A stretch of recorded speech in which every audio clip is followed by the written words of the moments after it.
Le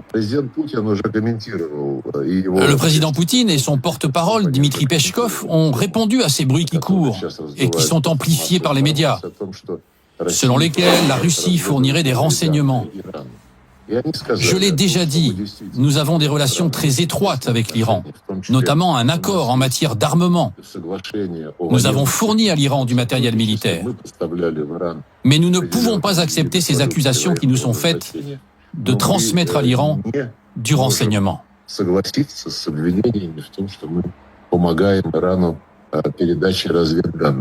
Sergei Lavrov, on vous entend ce matin nous dire que les États-Unis et Israël violent le droit international en Iran. Ne pourrions-nous pas vous retourner la question en vous disant, est-ce que vous ne faites pas la même chose, la Russie, en Ukraine, violer le droit international ? Écoutez, la différence, c'est que la République islamique d'Iran, elle n'a enfreint aucun de ses engagements, notamment sur le programme nucléaire. Quand ce programme a été signé en 2015, puis qu'il a été approuvé par le Conseil de sécurité, eh bien ce programme, il a ensuite été vidé de son sens par le président Trump lors de son premier mandat en 2017. Les États-Unis ont simplement quitté ce programme et ils ont cessé de tenir leur engagement. L'Iran n'a pas violé les règles, tandis que l'Ukraine, elle, a violé tout ce qui pouvait l'être avec ses protecteurs occidentaux. Ça fait plus de 4 ans maintenant que vous avez lancé cette guerre. Vous reconnaissiez le 24 février dernier que tous vos objectifs n'ont pas été atteints. Alors on aimerait savoir quels sont vos objectifs. Par exemple, mardi, vous avez lancé l'une des pires attaques en plein jour sur l'Ukraine avec plus de 1000 drones qui ont frappé une église à Lviv.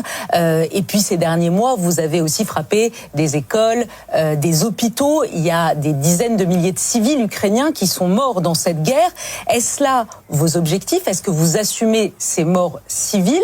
Et jusqu'où allez-vous aller? Quel est l'objectif final? De raser l'Ukraine?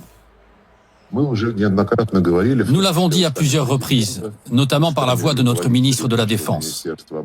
Nous ne visons jamais des objectifs qui sont exclusivement civils. Les cibles frappées sont d'une manière ou d'une autre liées à l'activité des forces armées ukrainiennes sur le front. Les forces armées ukrainiennes, elles n'ont jamais de scrupule à attaquer en Russie des objectifs qui, eux, sont civils.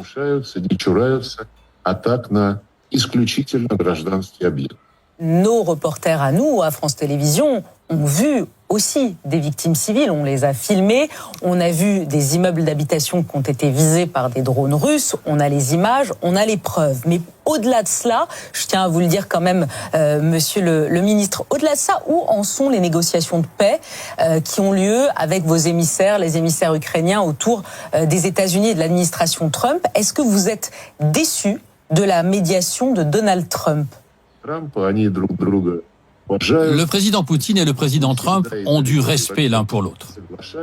Ils ne sont pas toujours d'accord, loin de là. Mais ils sont capables de s'entendre comme des grands hommes politiques.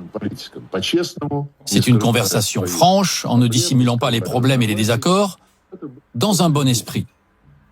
Ce qui compte, c'est qu'on a pu atteindre une véritable entente.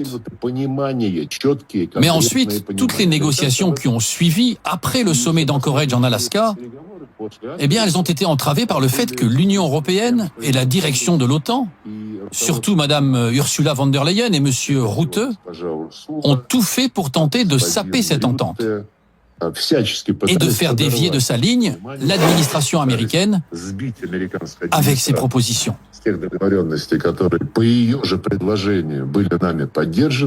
Vous avez déclaré il y a un mois, si Emmanuel Macron veut parler sérieusement à Vladimir Poutine, alors qu'il l'appelle. Mais Vladimir Poutine, il veut parler à Emmanuel Macron? Le président Macron a régulièrement dit publiquement « J'ai l'intention de téléphoner à Poutine et je vais le faire ». Mais si vous voulez appeler quelqu'un, un collègue avec qui vous avez des relations depuis longtemps, pourquoi l'annoncer à l'avance et ne pas le faire? Est-ce que c'est pour rappeler qu'on existe? En ce qui concerne Vladimir Poutine, lui, il est toujours prêt au dialogue. Et quand il parle avec le président Macron, le président Poutine, il est toujours seul. Il n'y a personne dans son bureau. Alors qu'à Paris, nous avons pu le voir à la télévision, quand le président Macron converse avec le président Poutine, il y a toujours beaucoup de gens qui l'entourent. Vous considérez la France, le statut de la France aux yeux de la Russie, à vos yeux, à vous, Sergueï Lavrov, comme quoi? Comme des adversaires? Vous estimez que nous sommes vos adversaires? En tout cas pas un allié, ça c'est clair. Et la France, en fait, ont déclaré que nous étions les ennemis, voire pire, car ils pensent que la Russie doit subir une défaite stratégique. Le président Macron a dit plusieurs fois que le président Poutine était l'obstacle principal sur la voie de la paix.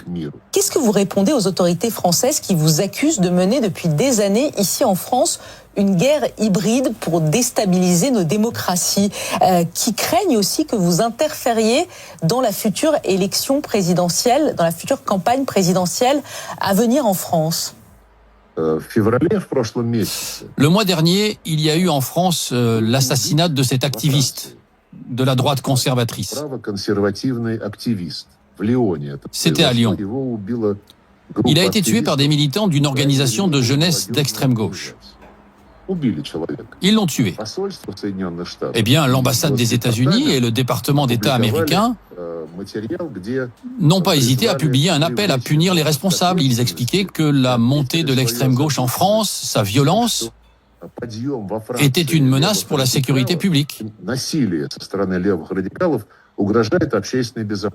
En réponse à cela, votre ministre des Affaires étrangères, M. Barrot, il a eu une réaction très violente en exigeant des États-Unis qu'ils cessent de se mêler des affaires intérieures et du débat politique national.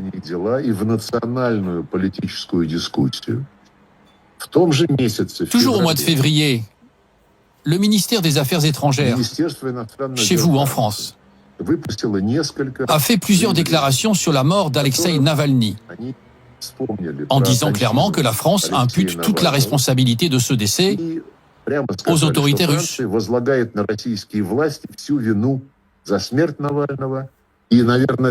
Quand on parle de guerre hybride, ce qui est encore plus intéressant, c'est que la France a exprimé son profond regret de voir que l'organisation Reporters sans frontières était inscrite sur la liste des organisations indésirables en Russie. Or, en France, les journalistes de certains médias russes, Russia Today, Sputnik, ne sont souvent plus admis aux conférences de presse à l'Élysée. Et c'est le cas depuis 10 ans. Ils n'ont plus d'accréditation. La toute dernière question. Vous étiez venu en Alaska en août dernier lors de ce sommet entre Vladimir Poutine et Donald Trump avec un t-shirt. Tout le monde avait vu ce t-shirt où vous aviez écrit USSR, URSS. Qu'est-ce que ça voulait dire? Quel était le message, Sergueï Lavrov? Que vous aviez une forme de nostalgie de l'Union soviétique? Moi, je suis né en Union soviétique. Les Français, quel message veulent-ils transmettre quand ils se souviennent de Marianne sur les barricades? On se souvient de son histoire. Mais quand on est ministre des Affaires étrangères et qu'on porte un t-shirt USSR, il y a forcément un message que vous voulez faire passer au monde entier, non? L'Union soviétique, c'est aussi notre histoire. De même que l'Empire russe, et comme la Révolution française fait partie de votre histoire.